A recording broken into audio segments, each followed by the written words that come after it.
같이 읽겠습니다. 전망 중에서 온 영광과 권능이라는 주제로서 은혜를 나누고자 합니다. 네, 본문 말씀도 우리 믿음으로 압도하겠습니다. 30째 해 넷째 달 초 닷새에 내가 가발강가 사르신 자 중에 있을 때에 하늘이 열리며 하나님의 모습이 내게 보이니 여호야김 사르신 지 5년 그달 초 닷새라. 갈대아 땅 가발강가에서 여호와의 말씀이 부시야 될 제사장 나 에스겔에게 특별히 임하고 여호와의 권능이 내 위에 있으리라. 아멘.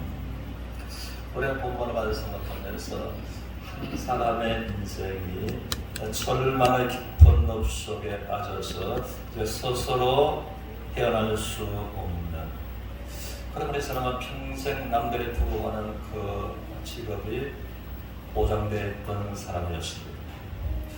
그리고 가족들은 적군의 칼과 창에 죽임을 당해서 이제 생이별을 당하게 됩니다.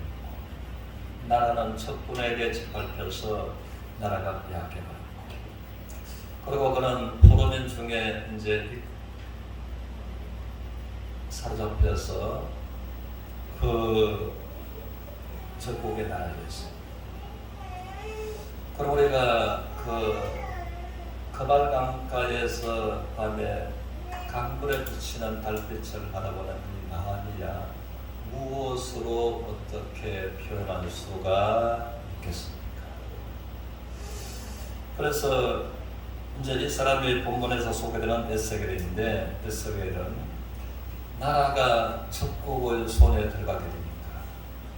그가 남들이 그렇게 부러워하는 그 제사장 직분에 관해서 행복했던 그 가족 생활에 관해서 모든 것이 나의 것이라고 말할 수 있는 것이 아무것도, 또 나에게 보장되는 것이 아무것도 없었던 것이 나라가 없어지니까 그랬다라고 하는 것입니다. 그런데 그는 이 가발강가에서 밤에 강물에 비치는 달빛을 바라보면서 내 인생이 왜 이렇게 되었는가?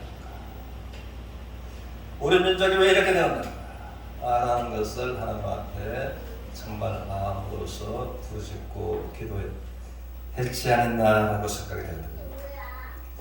그때에 하나님의 영광을 보게 되고 하나님의 권능을 그가 보게 되고 하나님을 말미암는 새로운 인생의 비전을 가지게 되었다고 할 것입니다. 그러므로 우리가 인생이 이제 에스겔처럼은 아니라 할지라도 내 환경과 나의 건강과 여러 일들이 내가 절망 공고한 상태에 있다 할지라도 동일하신 하나님을 말미암아 영광의 하나님과 하나님의 권능으로 새로운 꿈을 가져가는 모두가 되시기를 주님의 이름으로 축원합니다. 그래서 이제 본문을 보면 1절에서 그러합니다. 30째 해 넷째 달 주았어. 구체적으로 말하면서 그래서 에스겔이 나이가 30살이 되었을 때였다라고 하는 것입니다. 그러므로 2절은 여호야김 왕이 사로잡힌 지 5년 그달 주았어. 그래서 이스라엘은 이제 바벨론 적군에게 3번 침공을 당했고, 그리고 이제 3번째 예루살렘 성전이 불타고 초토화가 되어버렸습니다. 그리고 2번째 이제 포로민으로 이끌려갈 때에 여호야김이 이끌려갈 때에 에스겔도 함께 사로잡힌 자 중에서 이끌려 갔다고 하는 것입니다. 그래서 이제 에스겔이 바벨론에 포로인 중에 이끌려간 지 5년째 되는 해다라고 하는 것입니다. 그리고 그 생활에 관해서 또 우리는 다니엘서를 보면 1장 3절 4절에서 느부갓네살 왕이 또 이스라엘 사람들 중에서 이제 사로잡아 온 자 중에서 왕족 귀족 또 지식과 또한 재주가 구비한 그 사람을 특별하게 그 선발해서 왕궁으로 데려갔습니다. 그런데 에스겔은 거기에서도 제사장이었지만은 이제 빠져 있었다. 그리고 뭐라고 표현할 수 없는 어떤 신앙과 꿈을 가지고 도전을 해야 도전할 수 없었던 것이 에스겔의 처량하고 처참하게 인생이 갈기갈기 희망과 꿈이 찢어져 버린 사람이었다고 하는 것입니다. 그때에 이제 3절에서 보면 갈대아 땅 그발강가에서 여호와의 말씀이 푸시 아들 제사장 나 에스겔에게 특별히 임하고 여호와의 권능이 내 위에 있습니다. 우리는 이스라엘의 제사장은 아무나 원한다고 될 수가 없는 것이고 실력으로도 될 수가 없는 것이고 오직 아론의 혈통으로만 타고나야만 되었다고 하는 것입니다. 그러면 이스라엘 사람들 중에서도 제사장 직분을 그렇게 사모했던 때로는 왕도 그 직분을 사모했던 왕들이 많았다고 하는 것입니다. 그래서 이제 이는 제사장 직무를 감당하기 위한 모든 교육을 엄한 교육을 법도를 배워 있겠던 사람이었습니다. 그리고 이제는 이 하나님의 말씀에 의해서 나라의 법에 의해서 그 직분으로 인한 이 보장이 평생 되는 것이 에스겔이었습니다. 그런데 그 안에서 모든 것이 이제 다 찢어져 버렸고 바벨론 나라가 없으니까 모든 것이 이제 썰모가 없게 되어 버렸다는 것입니다. 그런데 우리는 여기서 그래서 하나님께서 왜 에스겔에게 특별히 하나님께서 하늘의 문을 열어주시고 하나님의 영광과 권능을 보여주시고 에스겔에게 새로운 비전을 주셨을까라고 하는 것입니다. 그러므로 이제 바벨론에 가면서 에스겔 한 사람뿐만 아니라 많은 사람들이 있었을 것입니다. 우리가 이것을 생각하면서 또 시편 78편 71절을 통해서 우리가 또 한 가지 의문을 가지게 됩니다. 많은 사람들이 쓰는데 하나님께서는 왜 다윗을 유일하게 선택하셨을까? 여기가 생각하면 왜 하나님께서 많은 사람들이 쓰는데 에스겔을 하나님께서는 부르셨을까? 그런데 하나님 말씀하시기를 한번 따라하시겠습니다. 양의 우리에서 다윗을 선택하시고 그러면 하나님께서는 다윗을 콜하시기 위해서 양의 우리까지 하나님께서 내려가셨다고 하는 것입니다. 우리는 사무엘상 17장을 통해서 보면 다윗은 그 소수의 양을 돌아볼 때 그의 형들의 그렇게 우리가 몇 마리 양은 어떻게 하고 여기 왔느냐라고 말했던 것입니다. 그런데 다윗은 그 사울 왕 앞에 곰과 사자가 내 양을 물고 갈 때 내가 달려가서 곰과 사자와 맞섰어요. 내가 곰도 쳐 죽였고 사자도 때려 죽였었지. 할례 없는 블레셋 장수 골리앗 그도 사자의 한 마리처럼 곰의 한 마리처럼 때립니다. 그래서 남들은 볼 때에 정말 무모하다라고 말했을 것입니다. 누가 한 마리의 어린 양을 위해서 목숨을 던질 사람이 어디에 있겠습니까? 양이 있어도 그만이고 없어도 그만. 그렇게 대체로 생각할 것입니다.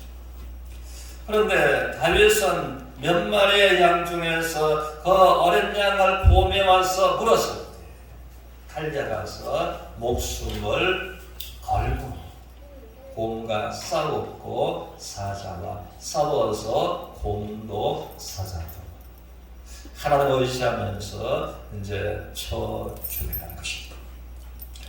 그러면 하나님은 이 다윗의 중심과 생활을 보시고 그토록 몇 마리의 양을 위해서 자기의 목숨을 던지는 사람은 내거는 사람은 아무도 없었는데 다윗을 보니까 그렇다면 다윗을 나의 백성 이스라엘의 목자로 왕으로 세워도 되겠구나 라고서 생각하시고 야말 우리까지 하나님께서 다윗을 콜하로 내려가셨다는 것입니다.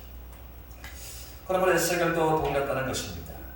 그 절망 가운데 모든 꿈의 상상 조각이 나버렸지만 원수의 나라와 와서 원수를 생각할 때 나의 가족을 죽였고 나의 부모를 죽였고 나의 민족을 짓밟아버린 원수에 의해서 복수심만 가득한 것이 아니라 하나님을 생각하고 하나님을 경외하고 하나님께서 주시는 교훈은 무엇인가?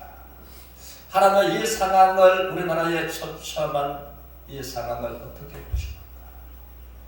이 하나님을 경외했던 에스겔이었다는 것입니다. 그러면 하나님께서 특별히 다윗에게 하나님은 다가가신 거죠. 특별히 에스겔에게 하나님은 나타나시고 영광으로 권능으로 임하시고 그리고 에스겔을 이제 하나님의 사명자로 부르신다라고 하는 것입니다. 그래서 이번에서 이제 우리가 신자고서는 디모데후서 2장 20절 이하에 관해서 이는 우리도 동일하다. 우리도 동일하다. 신약 세대에 와서 누가 하나님의 사람, 누가 하나님께로부터 귀하게 또 쓰임을 받는가라는 것에 관해서 네가 너 자신을 하나님 앞에 깨끗한 인생으로 준비하라. 다시 말하자면 이제 하나님과 교제와 소통되는데 이상이 없는 그런 사람으로 네가 인생을 준비하고 살아가라. 너도 하나님을 말미암는 쓰임을 받으리라라고 말씀하신 그 동일하신 하나님을 만나고 하나님을 말미암는 새로운 비전을 갖는 모두가 되셨으면 좋겠습니다. 우리는 에스겔서를 보면 크게는 두 면으로서 이 내용을 생각할 수가 있습니다. 1장에서 32장까지는 이제 예루살렘이 멸망당하기 전에 내용들입니다. 또 33장에서 48장까지는 예루살렘이 멸망된 이후의 또 내용이었다라고 하는 것입니다. 그러면 에스겔은 이제 바벨론의 포로로 잡혀가는 이스라엘 사람들에게 예언 활동을 했다라는 것입니다. 그래서 전반부는 이제 바벨론에 있는 이스라엘 사람들을 대상으로 해서 또 너희가 참으로 예루살렘이 멸망되지 않도록 예루살렘에 그렇게 멸망을 당하지 않도록 회개하고 하나님의 영광 중심으로 돌아설 것을 회개를 촉구하는 것이 이제 전반부의 내용이라고 하는 것입니다.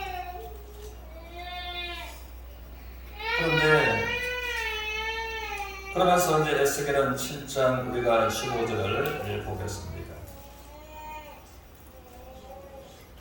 7장 15절 같이 읽겠습니다. 시작. 밖에는 칼을 입고 안에는 천년병과 기곤이 있었어. 밭에 있는 자는 칼에 죽임을 받겠으요 성읍에 있는 자는 기곤과 천년병에 망할 것이요.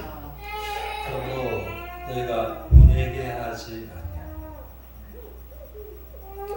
예루살렘 성이 멸망 촉토화가 당하는 것을 보고 너희 이렇게 죽을 것이다. 밖에는 칼이 있고 안에는 천년병과 기근이 있었어. 밭에서도 죽고 안에서도 죽고 밖에서도 죽고. 그럼 이스라엘 나라에 이 처참한 역사가 두 번 있었습니다. 이것은 이제 무엇인가 하면은 적군들이 쳐들어와서 예루살렘 성을 포위했습니다. 그러다 보니까 포위의 성으로 이들은 강하게 저항하고 예루살렘 성문을 굳게 걸어잠그고 안에 있었습니다. 그러므로 시간이 지나가면은 성 안에 있는 음식이 다 떨어집니다. 그래서 6개월 이상을 포위하고 있다 보니까 어떤 역사들이 있었는가 하면 이스라엘 나라의 쇠권이 있었는데 성 중안에 있는 자들이 먹을 것이 없어서 굶어 죽어가니까 이제는 그 자비한 어머니가 태에서 난 자식을 삶아서 자기 허기전배를 채우는 그런 슬픈 일들이 3번 있었다는 것입니다. 그래서 성문을 열고서 성 안에 있는 자들이 굶어 죽기 때문에 천년병이 성문을 열고 나가자니 나가니까 적군들의 칼과 창으로서 기다리고 있으므로 나가도 죽는 것입니다. 그러면 여기서도 너희가 회개치 않으면 어김없이 그렇게 되리라 라고서 말을 했습니다.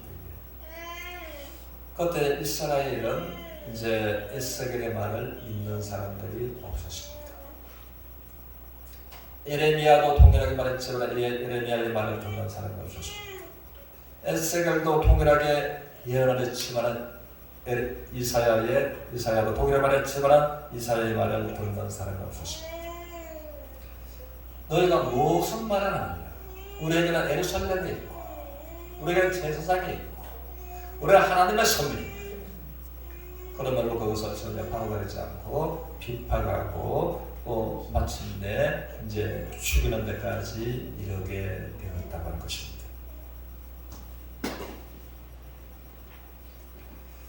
그래서 바벨론에 있는 이스라엘의 이제 본토에 있는 이스라엘도 전혀 하나님의 메시지를 하나님의 사람들을 통해서 하는 것을 듣지 않고 욕하고 매질하고 죽이는 데까지 갔다는 것입니다. 그러면서 여기서 우리가 저는 생각하면서 사람들은 이렇게 말합니다. 또 여기서 하나님을 믿는 사람들 중에 북한에서 핵무기를 만들었을지라도 우리가 아는 것들을 메시코를 통해서 1월 한 달에 7번이나 미사일을 북한에서 발사했습니다. 또 중국은 우리에 관해서 이제는 위협의 언제라도 대상이 되는 것이 현재의 상황입니다. 6.25의 과거의 모습처럼.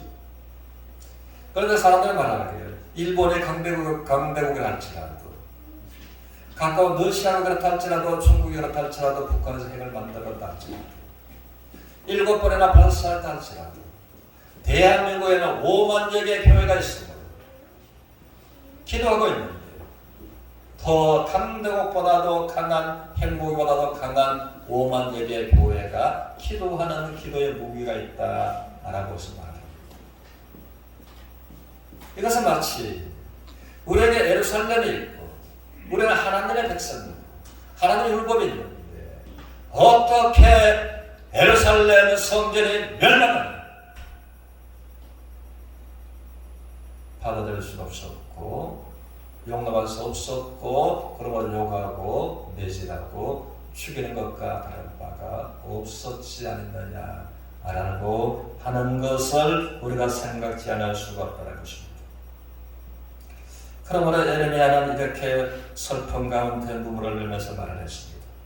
그러므로 사람들은 예레미야는 눈물의 선지자라고 말합니다. 이것은 사실인데 슬픈 비극적인 일들이 또박또박 현실로 다가오는데 내 백성은 피를 맞고 걷지 아니하고 있어요. 예루살렘만 자랑하고 있습니다. 예루살렘이 불태워 없어버리실 텐데 걷지 아니하. 마음과 두 눈에 눈물이 말할 날이 없었던 것이 예레미야였으므로 사람들은 눈물의 선지자다라고 말합니다. 우리 예레미야에 가서 3장 40절 41절을 보겠습니다. 같이 읽겠습니다. 시작.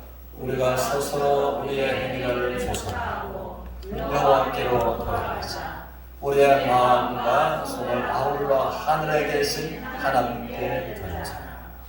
그러므로 예레미야는 우리의 행위를 조사하고 마음의 손을 들자.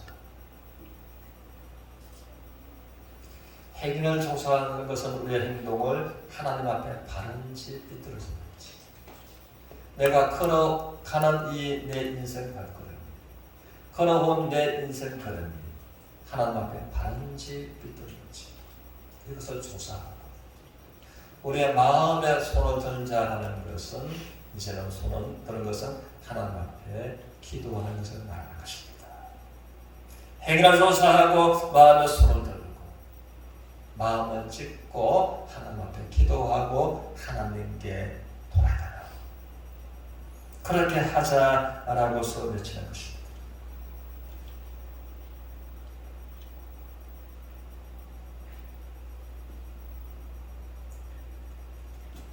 우리는 참으로 이 나라를 위해서 기도해야 됩니다.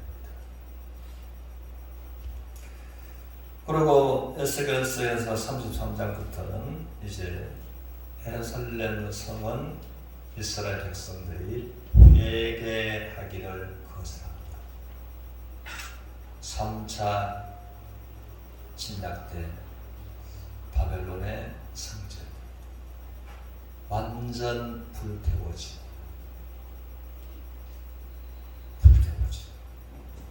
그것은 불화사로 쏘아서 이제 다 불타버렸습니다. 그러니까 성전 안에 있는 자들 다 죽어버렸습니다. 그리고 뜨거운 열기에 있어서 성전 안에 금으로서 있었던 금들이 불에 녹아버렸습니다. 그러면 하나님의 거룩한 성전에 불이 나서 금들이 벽에 입힌 것이 이제 볼 속으로 들어가요. 그리고 거기 다 불타버리고 난 다음에 사람들이 금을 캐기 위해서 하나님의 성전을 이제 무너뜨리고 녹아버린 금들을 취하기 위해서.